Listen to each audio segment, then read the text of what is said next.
These are my bat swings, and I've got,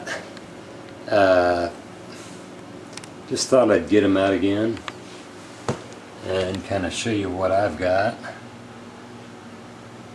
These are all in dark horn, these three.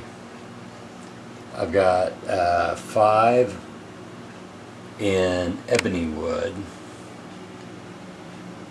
These are 1 ounce an inch, made by AGA Camcorder, designed by Renzo Pescato. Got these in stag with dagger blades, and I've got one with a crisp blade, and then I've got some in light horn with a it's called French bovine. 2 of them are dagger blades. One of them is bayonet. And then I've got the beautiful 1 of 3 or 1 of 2. I think it's 1 of 3 in Ambolina.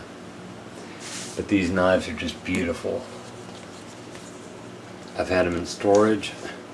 Haven't really messed around with them too much. But there's going to be 2 more on the way. I've just got to make my choice. And for the fellas who are looking at the bat swingers, you know who you are. Trust me, when you take an 11-inch swing, let's see if I can. Oh, my fingers just aren't working today. There we go. You take an 11-inch swing and you hold it up to a 13, you can see the difference. I mean, it's just, there is such a pronounced difference in the quality. I'm not going to spend a lot of time on these. I just wanted to get them out